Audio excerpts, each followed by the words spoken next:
Assalomu alaykum hurmatli yurtdoshlar, briefing ishtirokchilari.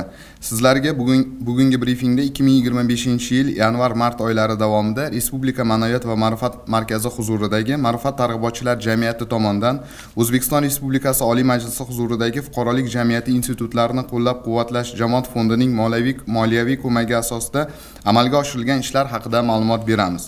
Joriy yilning dastlabki choragida Ma'rifat targ'ibotchilar jamiyati tomonidan quyidagi ishlar amalga oshirildi. Jumladan, Ma'rifat targ'ibotchilar jamiyati faoliyatini yanada takomillashtirish bo'yicha ekspertlar ishtirokida jamiyat nizomi, tashkiliy tuzilmalariga tegishli o'zgarish va qo'shimchalar kiritildi. Shu bilan birga jamiyat a'zolari tarkibining yangi elektron bazasi shakllantirilib, ilm, fan, madaniyat, san'at namoyandalari, ziyolilar, shoir va yozuvchilar a'zolikka qabul qilinib, jamiyat a'zolari soni 1500 nafarga yetkazildi.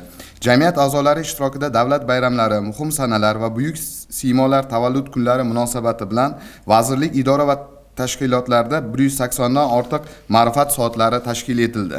Qoraqalpog'iston Respublikasi, viloyatlar va Toshkent shahrida farzandlari turli sohalarda katta yutuqlarga erishgan, xalqaro fan olimpiadalari va sport musobaqalarida yuqori o'rinlarni egallagan 23 nafar onalarga 8-mart Xalqaro xotin-qizlar kuni munosabati bilan ma'naviyat fidoyisi ko'krak nishoni topshirildi. Shuningdek, ayolga ehtirom loyihasi doirasida 1500 dan ziyod xotin-qizlar ishtirokida madaniy-ma'rifiy tadbirlar tashkil etildi.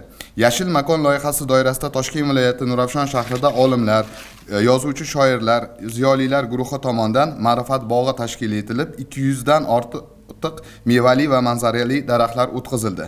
Joriy yilning 27-28 kunlari O'zbekiston kinematografiya agentligi bilan hamkorlikda Qoraqalpog'iston Respublikasi va Buxoro viloyatlarida kinokarvon tadbirlari o'tkazildi.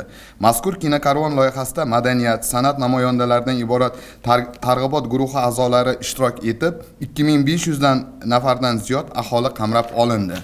O'zbekiston Respublikasi Prezidentining 2025-yil 17-yanvardagi 2025-yilda aholi bandligini ta'minlash va kambag'allikni qisqartirish chora-tadbirlari to'g'risidagi qaror ijrosini ta'minlash maqsadida o'z mehnati bilan kambag'allikdan farovonlikka erishgan oilalarning ijobiy tajribalarini ommalashtirishga qaratilgan Farovon hayotga ilk qadam loyihasi amalga oshirilmoqda. Loyiha doirasida Farg'ona, Sirdaryo va Toshkent viloyatlarida amaliy seminar-treninglar, turli targ'ibot tadbirlari tashkil etilmoqda. Har juma kuni Respublika Ma'naviyat va ma'rifat markazining 208 ta tuman shahar bo'lim xodimlari uchun jamiyat a'zolari ishtirokida o'quv seminarlari muntazam ravishda tashkil etilib kelinmoqda. Ma'rifat targ'ibotchilar jamiyati tomonidan joriy yilning o'tgan davri mobaynida ommaviy axborot vositalari va ijtimoiy tarmoqlar orqali ham faol chiqishlar amalga oshirildi.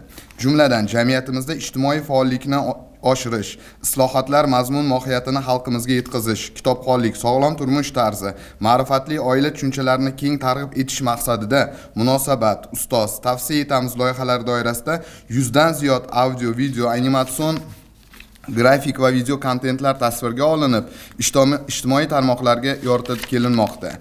Shu bilan birga bugungi kunning dolzarb ijtimoiy mavzulariga bag'ishlanib jamiyat a'zolari tomonidan 20 ga yaqin maqolalar tayyorlandi va Yangi O'zbekiston, Xalq so'zi, Jadid, Vatanparvar, Milliy tiklanish jamiyat gazetalarida chop etildi. O'zbekiston 24, Sevimli, Mening yurtim, Mahalla, Madaniyat va ma'rifat telekanallari orqali jamiyat a'zolari ishtirokida 50 dan ortiq ko'rsatuv, telelavha va intervyular efirga uzatildi. Ayni kunlarda mamlakatimizda 9-may xotira va qadrlash kunini keng nishonlash, Ikkinchi jahon urushida qozonilgan g'alabaga hissa qo'shgan urush va mehnat faxriylariga hamda vatan ravnaqi, taraqqiyoti va uning himoyasi uchun kurashgan buyuk ajdodlarimizga alohida e'tibor va chuqur ehtirom ko'rsatish, shuningdek, mustaqillik yillarida xizmat burchini bajarish chog'ida halok bo'lgan harbiy xizmatchilar va huquqni muhofaza qiluvchi organlar xodimlari xotirasini ulug'lash maqsadida ehtirom loyihasi o'tkazilmoqda. Hurmatli briefing ishtirokchilari, Ma'rifat targ'ibotchilar jamiyati tomonidan joriy yil 1-choragi davomida amalga oshirilgan ishlarning qisqacha tafsiloti hozircha shular. E'tiboringiz uchun katta rahmat.